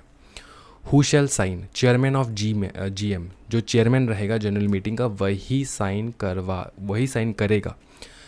मगर पकड़ लो यार, चेयरमैन जो है जनरल मीटिंग का, जिस दिन वो मीटिंग हुआ उस दिन जो चेयरमैन था वही साइन करेगा, लेकिन वो अगर नहीं है तो, बट इफ़ इनकैपेबल, अगर इनकैपेबल है तो या तो नहीं है या तो वो कर नहीं सकता किसी कारणवश, वो आउट ऑफ स्टेशन है या फिर आउट ऑफ इंडिया है, आउट ऑफ रीच है, then by director authorise by the board. तो बोर्ड जिस भी डायरेक्टर को ऑथराइज कर दे तू साइन कर ले, वो साइन कर लेगा। Chairman of the BM but if incapable, ये है हम लोग बोर्ड मीटिंग के बारे में डिस्कस कर रहे हैं, उसमें साइन कौन करेगा? वो भी चेयरमैन करेगा। किस चीज़ का chairman? Chairman of the board meeting. Board meeting के चेयरमैन जो है वो, और अगर वो नहीं रहा तो नेक्स्ट बोर्ड मीटिंग में जो चेयरमैन बनेगा ना वो साइन कर देगा प्रीवियस वाला मिनट बुक को, क्योंकि यहाँ पे तो टाइम लिमिट नहीं है, आराम से आप कर सकते हो। तो नेक्स्ट बोर्ड मीटिंग में जो चेयरमैन बनेगा वो जो है वो कर देगा साइन, अगर प्रेजेंट चेयरमैन जो है वो इनकैपेबल रहा तो। ये समझ में आ चुका है, कोई दिक्कत वाली बात नहीं है। Number 4, time limit of preservation. ये आपको परमानेंटली रखना होगा, इसमें भी सेम परमानेंटली आपको रखना होगा। कस्टडी ये जाएगा सीएस के पास, किसी भी कंपनी सेक्रेटरी के पास, या फिर कंपनी के किसी भी डायरेक्टर के पास, ऑथराइज्ड बाय बोर्ड। और ये सेम है। प्लेस, जगह कहाँ पे रखोगे उस बुक को?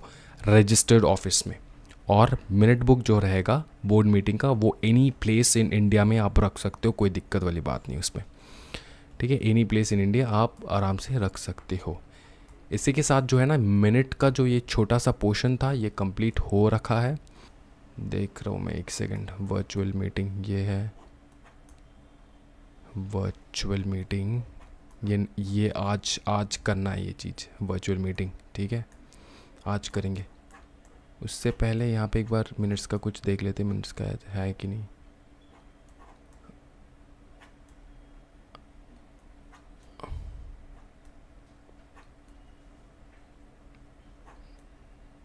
हाँ, maintenance of minutes of meeting ये कर लिए हम लोगों ने।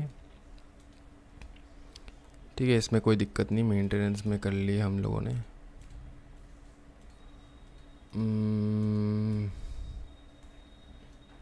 ये हो चुका है सर्कुलेशन मेंबर्स।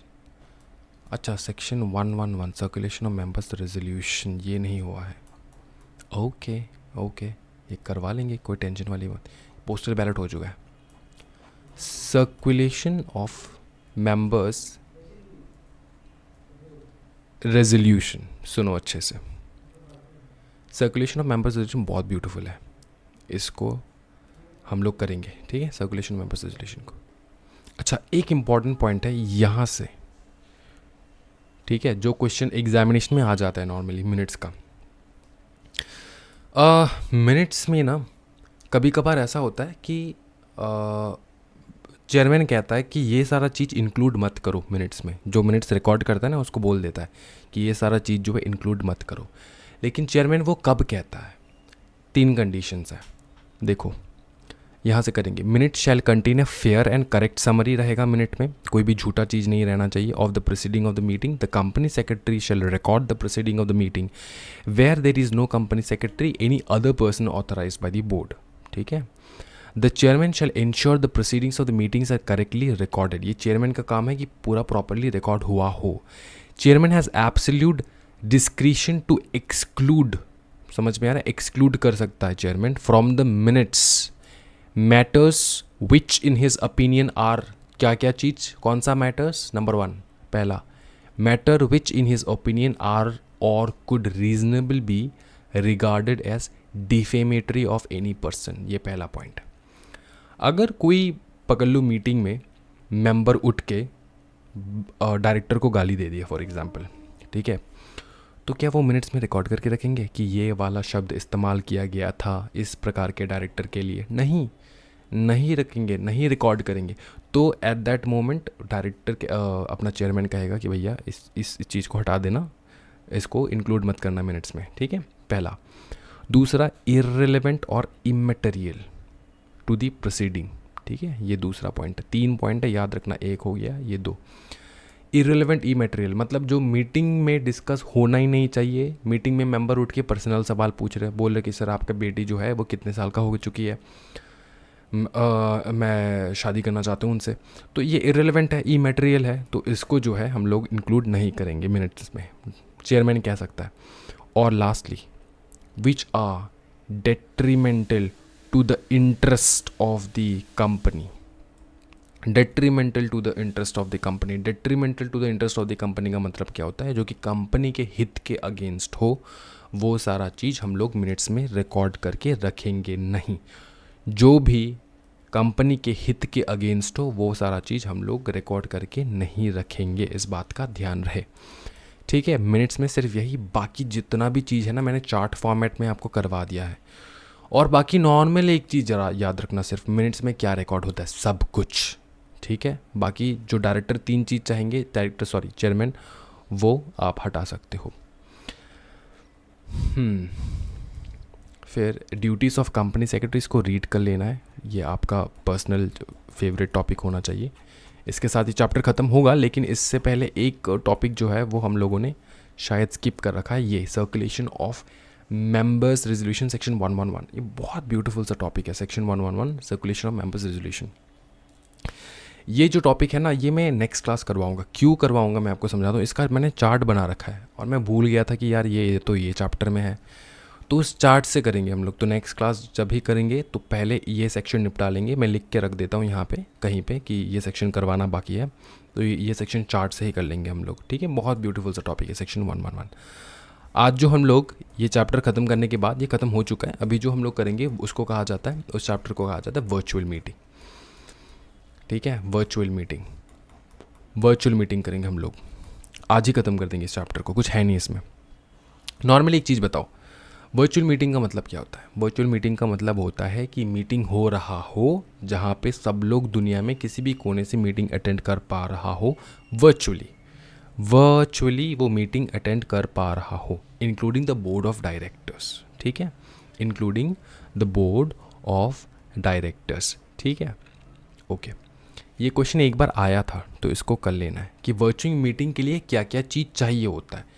तो ये सारा चीज़ चाहिए होता है, meeting room, software, hardware, high quality mic system, projectors, document scanners, least lines, फिर high speed wireless internet, recording and storage equipments, have a trial run before the meeting, ensure the proper arrangement are made. ये एक बार पूछा गया तो इसको ignore नहीं करना है, ठीक है, कर लेना है।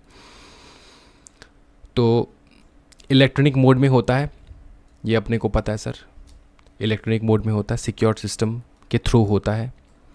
अच्छा,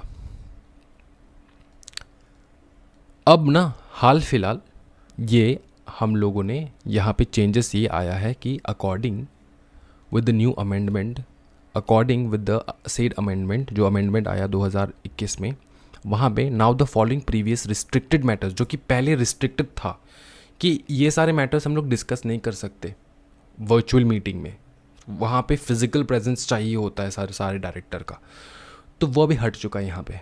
ठीक है, यहाँ पे वर्चुअल मीटिंग में भी हम लोग जो है ये इन सारे मैटर्स के रिलेटेड हम लोग डिसीजंस ले सकते हैं, can be considered in a board meeting held through video conferencing or other audio visual means, नेमली ये सारा चीज़। पहला, approval of annual financial statement. ठीक है, फिनेंशियल स्टेटमेंट पहले हम लोग अलाउड नहीं करते थे वर्चुअली इसको अप्रूव करना, लेकिन अब हो सकता है।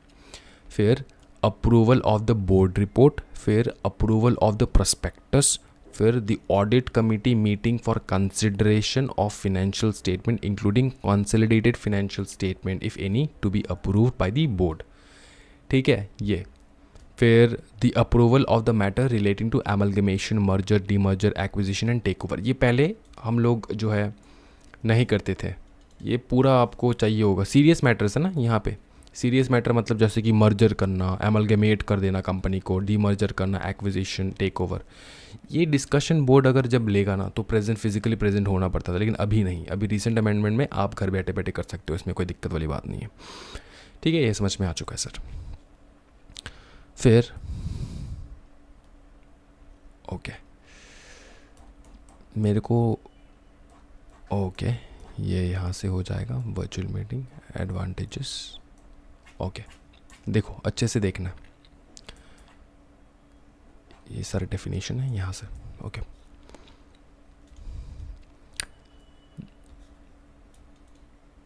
The notice shall be sent to the postal address or email address registered by the director with the company, or in the absence of such detail or any change thereto, any such addresses appearing in director's identification number DIN registration of the director। तो director के जो है email ID वगैरह पे या फिर address पे आपको भेज देना होगा नोटिस मीटिंग का। समझ में आ रहा है?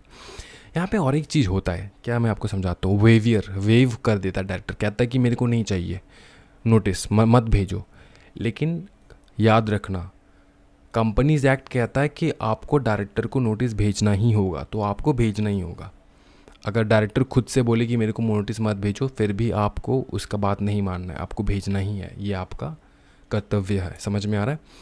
Even if the notice is send by email और by electronic mode to the email ID provided by the director, then such notice send through electronic platform shall be constituted as valid notice served on the director. Obviously तो director ने email वगैरह provide कर रखा है, तो उस email में आपने नोटिस भेज दिया तो हम लोग समझेंगे कि हाँ नोटिस प्रॉपरली मिल चुका है डायरेक्टर को। ठीक है। If a director intends to participate through electronic mode, यहाँ से बहुत ब्यूटीफुल स्टार्ट हो जाता है। पहले एक्सप्लेन कर दूँ मैं, फिर यहाँ से हम लोग मार्किंग करेंगे। होता क्या है देखो कि कोई भी डायरेक्टर जो है ना, वो अगर इलेक्ट्रॉनिक मोड में मीटिंग अटेंड करना चाहता है तो वो पहले से बोल देगा।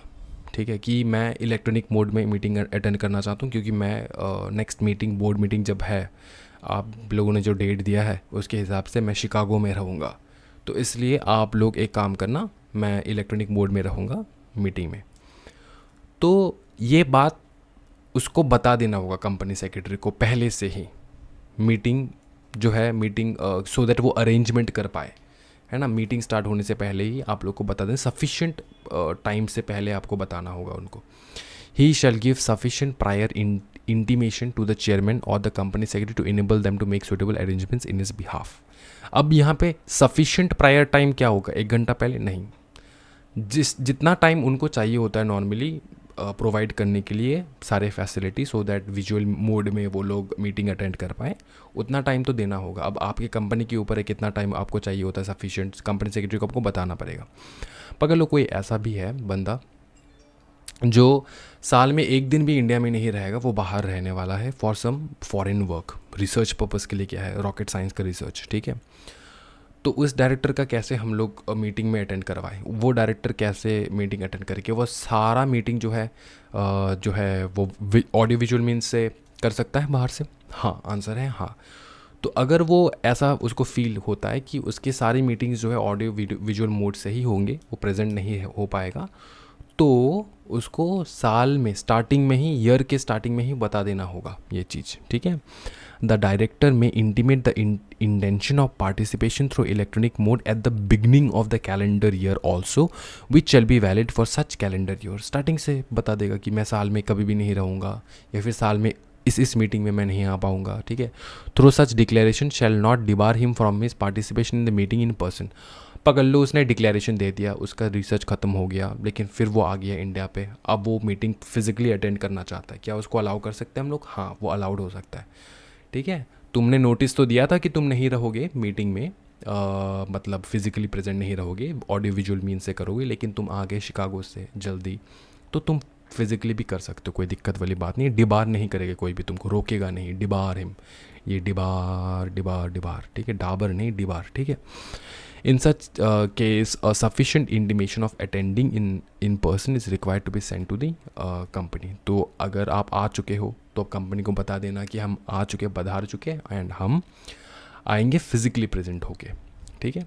The notice shall also contain the contact number, email address of the chairman or the company secretary or any other person authorizing by board to whom the director shall confirm in his regard. In the absence of an advance communication confirmation from the director as above, it shall be assumed that he will attend the meeting physically. मतलब अगर उसने ऐसा कुछ intimation नहीं दिया कि वो आएगा, वो आ नहीं पाएगा, वो ऑडियो विजुअल मीन्स से करेगा, अगर ऐसा कुछ उसने इंटीमेट नहीं किया, इंटीमेट मतलब बताया नहीं, खबर नहीं दिया कंपनी सेक्रेटरी को या फिर किसी भी डायरेक्टर को, तो ये हम लोग मान के चलेंगे वो फिजिकली आएगा बोल के, वो उसने ऑडियो विजुअल मीन्स का कोई कुछ बोला नहीं उसने, ठीक है ना। ओके, इतना ही है। फिर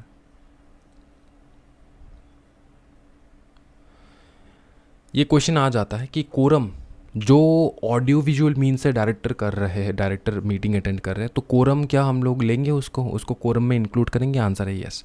provided the directors participating through electronic mode in a meeting shall be counted for the purpose of quorum unless they are to be excluded for any item of business under the provision of the act और any other law. इस बात का ध्यान रखना है, ठीक है, समझ चुके? ओके। फिर provides that the attendance register shall be deemed to have been signed by all the directors participating through electronic mode if their attendance is recorded in the attendance register and authenticated by the company secretary, or where there is no company secretary by the chairman or by any other director present at the meeting, if so authorized by chairman, and the fact of such participation also recorded in the minutes. तो वही है, participation जो होगा वो minute book में आपको लिख के रखना होगा। और यहाँ पे करवाने लायक वेन्यू कहाँ पे होगा? हाँ जी, with respect to every meeting conducted through video conferencing or other audio visual means authorised under the rule, the schedule under venue of the meeting as set forth in the notice convening the meeting shall be deemed to be the place as of the said meeting and all recordings of proceeding at the meeting shall be deemed to be made. Simple चीज़ है कि जो notice में आपने बताया ना, आपको audio visual means से करना है, करो। नोटिस में बता दो कहाँ पे होगा ये चीज़, नोटिस में लिखो कि इस जगह पे रिकॉर्डिंग वगैरह होगा। Role of a company secretary, ये रीड होगा आपके लिए। कंपनी सेक्रेटरी का रोल मैं हमेशा read, company secretary and penalties वगैरह वो मैं रीड करने के लिए कहता हूँ, ठीक है। कंपनी सेक्रेटरी का क्या रोल है यहाँ पर, रीड करोगे, खुद इंटरप्रेट करोगे, समझोगे अच्छा हम ये करते हैं। प्रोसीजर होगा, ये प्रोसीजर सेम है, इजी है। Every company shall make necessary arrangement करेगा to avoid failure of video and audio visual connection. Chairman of the meeting and company secretary shall take due and reasonable care as discussed above. Notice of the meeting shall be sent to all directors. No notice of meeting shall inform the directors regarding the option available to them participating through video conferencing mode or audio visual modes. Director को बताएंगे ये option है आपके पास, आप अगर चाहते हो और वीडियो कॉन्फ्रेंसिंग या फिर ऑडियो विजुअल मीन्स से करने के लिए तो आप कर सकते हो। और director intending to participate through video conferencing mode और audio visual means shall communicate his intention. वो बोल देगा चेयरमैन को कि भाई साहब या फिर कंपनी सेक्रेटरी हुजूर हम नहीं आ सकते क्योंकि बिटिया का तबीयत सही नहीं है, हम लोग वीडियो कॉन्फ्रेंसिंग के थ्रू करेंगे। तो ऐसा, if the director intended to participate through video conferencing on the audio visual means he shall prior intimate करेगा, वो हम लोगों ने ऊपर में देख रखा है, एडवांस से बता देगा सो दैट उसके लिए अरेंजमेंट हो पाए। Any director who intends to participate meeting through electronic mode में intimate about such participation the beginning of the calendar year. ठीक है, और ये अगर आपने कैलेंडर ईयर के स्टार्टिंग में बता दिया मैंने वीडियो कॉन्फ्रेंसिंग से ही करना है, तो ये पूरा आपका जो डिक्लेरेशन है ना, वो पूरा साल भर चलेगा कि ठीक है, किसी कोई भी मीटिंग में आप वीडियो कॉन्फ्रेंसिंग से कर सकते हो, कोई दिक्कत वाली बात नहीं है। आपको दोबारा बार बार नहीं बोलना होगा कि हर मीटिंग में बोलना पड़ता है यार कि मेरे को ऑडियो विजुअल मील से करना है। ठीक है, वो वाला चीज़। In the absence of any such intimation from the director it shall be assumed, अगर डायरेक्टर ने कुछ इंटीमेट किया ही नहीं कंपनी को कि मेरे को ऑडियो विजुअल मेल से करना, या फिर कुछ भी ऐसा इंटीमेशन नहीं आया, तो मान लेना कि डायरेक्टर प्रेजेंट होगा फिजिकली। ठीक है, फिर होगा रोल कॉल होगा। ठीक है, नाम बताया जाएगा, लोकेशन, ये रीड वाला चीज़ है। ठीक, इस चीज़ को रीड कर लेना। ठीक है, रोल कॉल होगा, नाम लोकेशन बताया जाएगा कि ठीक है इस लोकेशन में हम लोग कर रहे हैं, फॉर द रिकॉर्ड, सब कुछ फॉर द रिकॉर्ड होगा। Namely name, roll call, he has been receive the agenda and all the relevant material for the meeting. ये किसके लिए? ये उस बंदे के लिए जो दूर शिकागो में बैठ के मीटिंग अटेंड कर रहा है वीडियो कॉन्फ्रेंसिंग में। तो हम लोग ऐसे बोल देंगे ऑन रिकॉर्ड के लिए कि भाई साहब, ये वाला भाई साहब रविंद्र जडेजा जी रविंद्र जडेजा भाई साहब जो है शिकागो में बैठ के करेंगे वीडियो कॉन्फ्रेंसिंग मोड पे। ये हम लोग ऑन रिकॉर्ड बताएंगे, उसका लोकेशन बता देंगे शिकागो। फिर उसको एजेंडा मिल चुका है मीटिंग का, ये भी हम लोग बता देंगे मीटिंग स्टार्ट होने से पहले। That no one other than the concern director is attending or having access to proceeding of the meeting location mentioned in point B. तो वही है कि डायरेक्टर ही अटेंड कर रहा है और कोई अटेंड नहीं कर रहा है, ऐसा उनको मीटिंग में बता देना होगा। रोल कॉल होने के बाद चेयरमैन देखेगा कि सब लोग आए कि नहीं। Names of persons who are present and said meeting as requested or with the permission of the chairman confirm that the required quorum is complete. Quorum complete हुआ है कि नहीं। Chairman shall ensure that the required quorum is present throughout the meeting में पूरा meeting में quorum रहे, ये chairman जो है पूरा इनिशिएट करेगा। ये रिपीट हो रहा है, इसको आप रीड कर लेना एक बार। समराइज्ड प्रोसीजर यही है।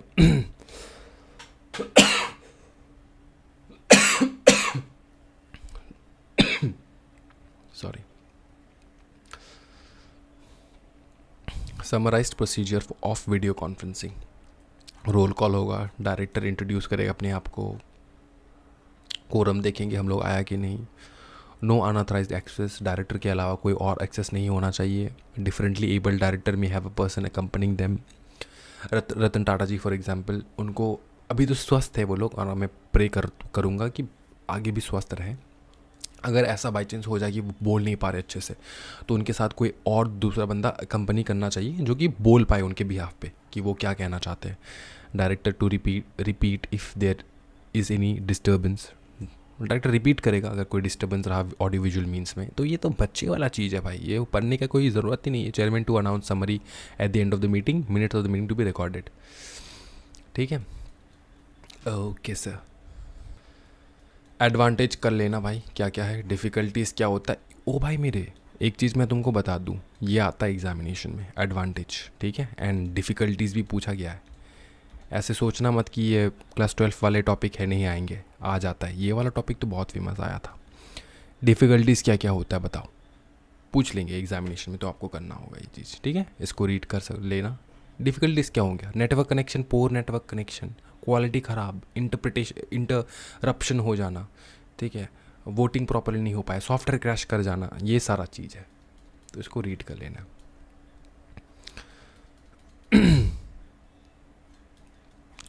और यहाँ पर जो एक क्वेश्चन आंसर्स के फॉर्मेट में है ना, इस क्वेश्चन आंसर के फॉर्मेट में आपको करना है पूरा 100%। अगर क्वेश्चन आंसर के फॉर्मेट में करोगे तो वही आपका पूरा हो जाएगा ये चैप्टर। ठीक है, practical situation arising in meeting through video conference, तो क्या क्या होगा, इसमें से क्वेश्चन बनता है। ठीक है, इसी के साथ ये चैप्टर ख़त्म होता है। लेकिन मैं चैप्टर ख़त्म नहीं कर रहा हूँ, मैं एक दो चीज़ और करवाऊँगा। देखो अच्छे से सुनना है। अगर एक कंडीशन ये है, देखना, एक कंडीशन ये है कि अगर डायरेक्टर को एक्सीडेंटली या डेलिबरेटली, एक्सीडेंटली या फिर डेलिबरेटली आपने नोटिस नहीं भेजा, तो जो मीटिंग आप कर रहे हो ना वो हो जाएगा इनवैलिड। लेकिन सर हम लोगों ने तो जनरल मीटिंग में देखा था इनवैलिड नहीं होता है, फ़ाइन ठोक देते हैं। नहीं बेटा, ये हम लोग जनरल मीटिंग के बारे में नहीं पढ़ रहे, हम लोग बोर्ड मीटिंग के बारे में पढ़ रहे हैं। इनवैलिड,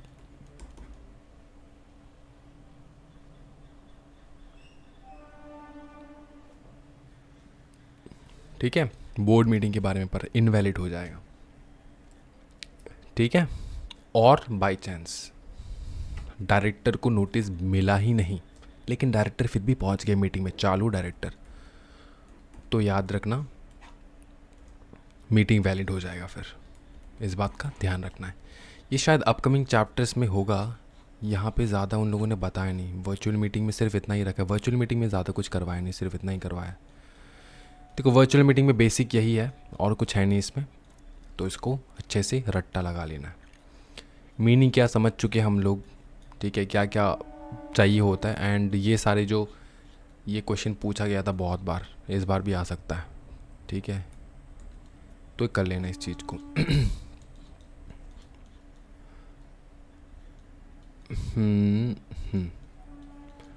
बस ये चीज़ कर लेना, हो जाएगा। और इस चीज़ को याद रखना है, ये इस चीज़ को, ठीक है। इसी के साथ ये चैप्टर ख़त्म हो जाता है, इसी के साथ आज का वीडियो भी ख़त्म हो जाएगा। तो 2 चैप्टर हम लोगों ने कंप्लीट कर रखा है, एक तो चैप्टर 19 एंड दूसरा चैप्टर 20। नेक्स्ट चैप्टर हम लोग जल्दी स्टार्ट करेंगे, जल्दी फटाफट कंप्लीट भी करवा लेंगे। इस चैप्टर का नोट्स जो है हम लोग नहीं प्रोवाइड करेंगे, क्योंकि नोट्स कुछ करने की ज़रूरत नहीं, इसी चैप्टर को यहीं से करना है।